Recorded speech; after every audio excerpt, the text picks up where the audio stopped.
Temi, can I come to you? You are VP of Sales and Marketing for Tizeti, a company that provides satellite broadband services in different parts of Africa. So you're very much on the service side rather than on the infrastructure side.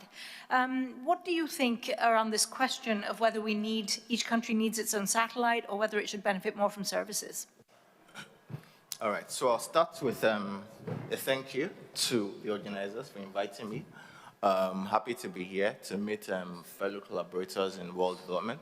My name is Temi. I work at Tizeti. Tizeti is a YC-backed ISP transforming internet services in Africa.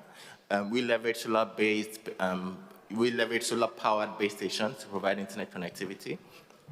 So we're able to cut the costs usually associated with telcos who spend a lot of rent, who spend a lot on diesel, who build big base stations. We build smaller base stations, and then we put solar on top of it to power it.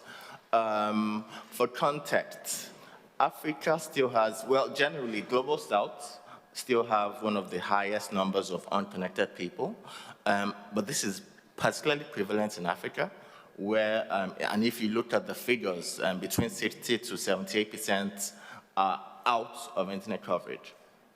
And if you look at this in terms of actual numbers, that is 78% of 1.4 billion people. Most of these people are rural areas, even some of them are in urban populations and so on.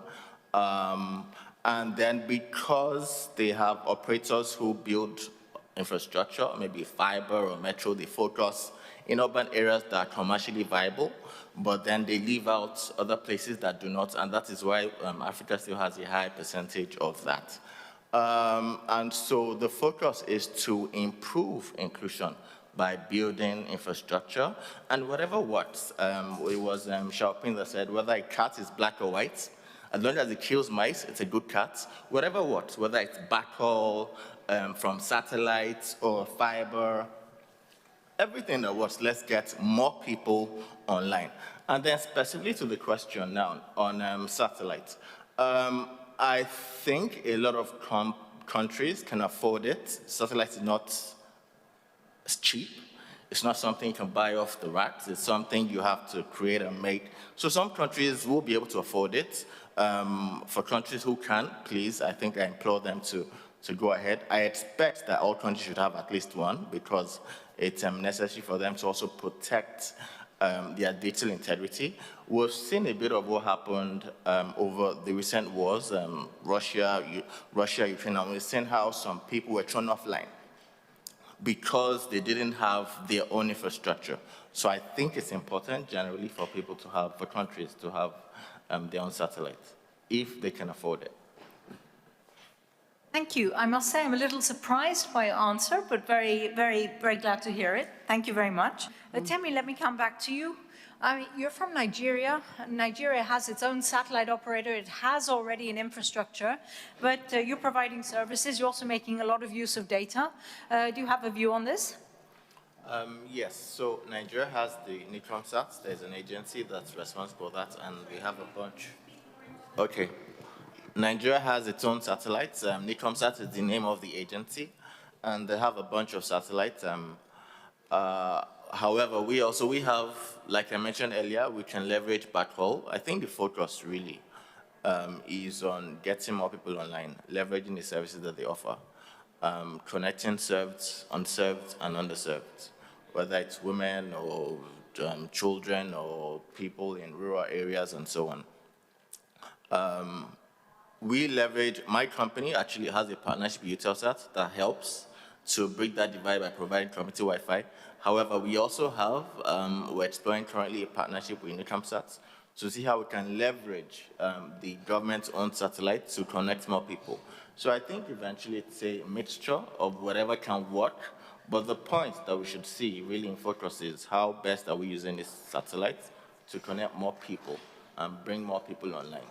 I think that's just what we should keep in focus. Thank you. Thank you so much. This question is actually directly related to the economic impacts, etc. Can you share your thoughts on that? All right, so thank you. So I have just three things. One is, and there's a bit of inclusion that we need.